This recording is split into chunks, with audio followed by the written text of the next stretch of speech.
I'm here in a brand new Flutter project, just a bit cleaned up. I removed all the comments and I converted this homepage widget into a stateless widget. And you find this main Dart file attached to this video in case you wanna replace yours with it.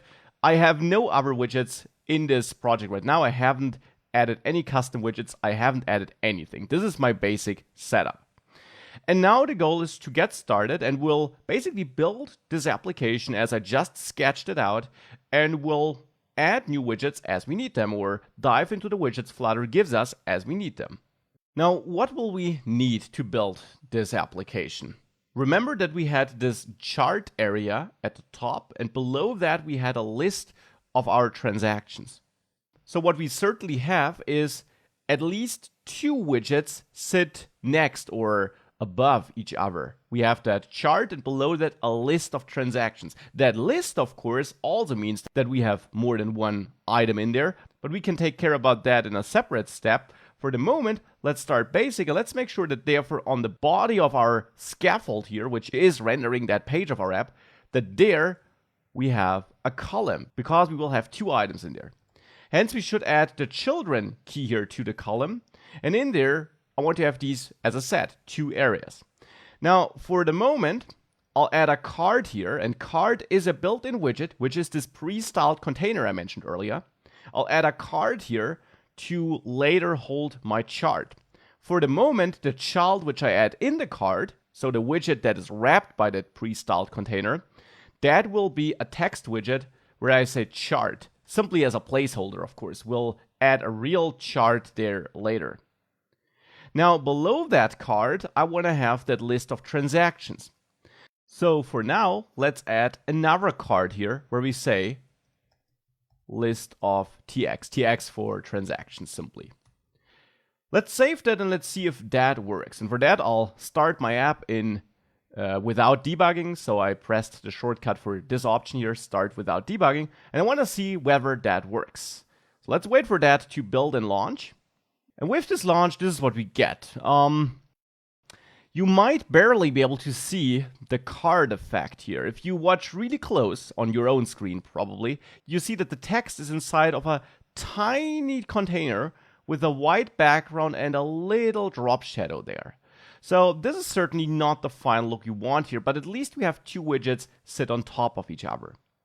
Now, since we use that card, and since the card is one of the more important base widgets Flutter gives you, let's see how we can make sure that this looks a bit better, that this also takes up more space.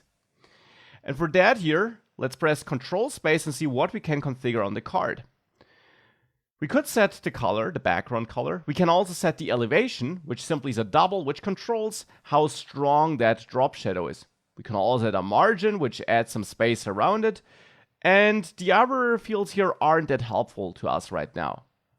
So let's maybe go with elevation and set this to 5. And let's see how this changes things. Now we can see a bit of a more stronger drop shadow on that first widget or on this first card.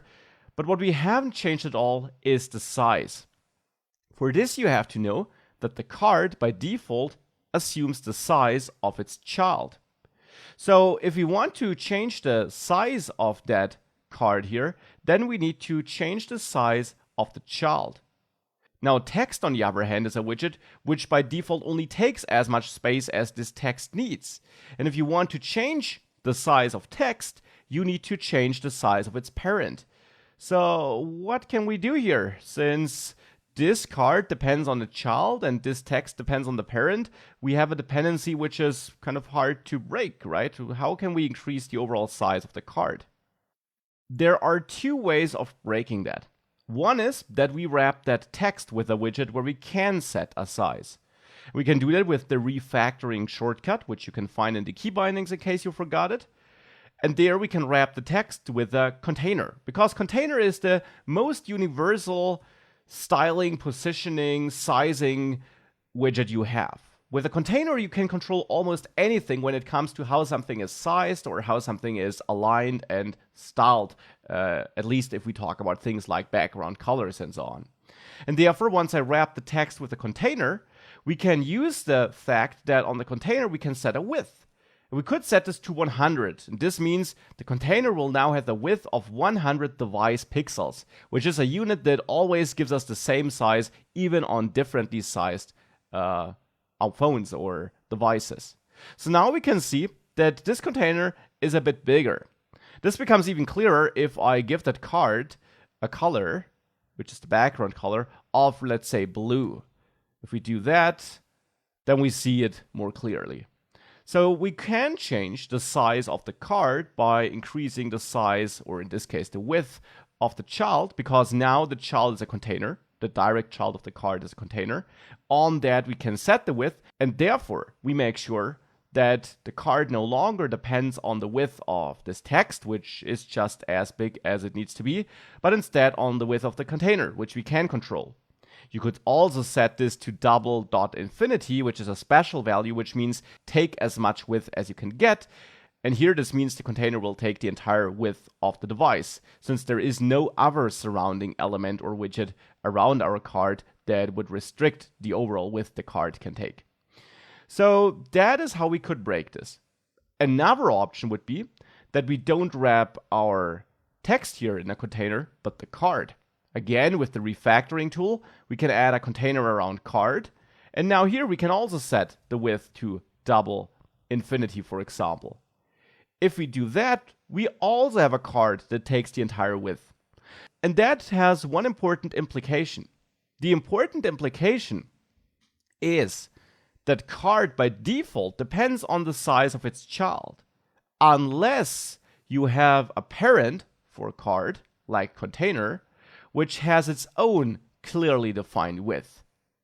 This also means that column doesn't seem to be such a parent, because when we just had column around our card, the card didn't expand to take the full available width.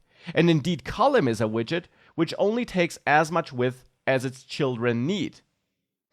Now with container, we give column a child that says, please give me all the width I can get. And it takes all the width it can get. And therefore column sizes itself after that and also now takes the full available width, because column always has the width of its broadest, of its widest child. And card now does not take the width of its child, but since it has a parent that sets a clearly defined size, card actually takes the parent as a measurement and takes the width of the parent.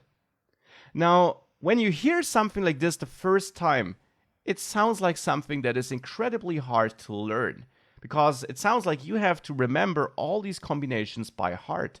You have to remember that a card takes the child width unless there is a parent that sets a clearly defined width.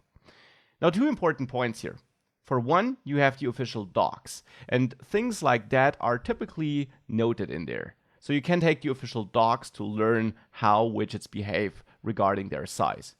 And in addition, and this is really the best advice I can give you, don't learn such things by heart, learn them by doing. Experiment with things. If you have a card that doesn't have the size you want, start wrapping it in a container. See what happens if you set a width or height there. Start wrapping it with a column. See if that changes things. Start wrapping the child of the card with a container, and so on. So simply try things out, because you will have no chance of learning these things by heart. There are way too many combinations and widgets to do that. That's also why I don't provide a cheat sheet with all possible combinations, because that would be too many to learn anyways. Try such things out. Build a dummy application where you can simply play around with widgets just like we're doing it here, and you will get a feeling for how you can combine widgets to get a certain result. And also important, in Flutter, there always is more than one way of getting a certain result. Just as you see it here, we could have added the container around the card or inside the card. Here, the result is the same, even though these are two different setups.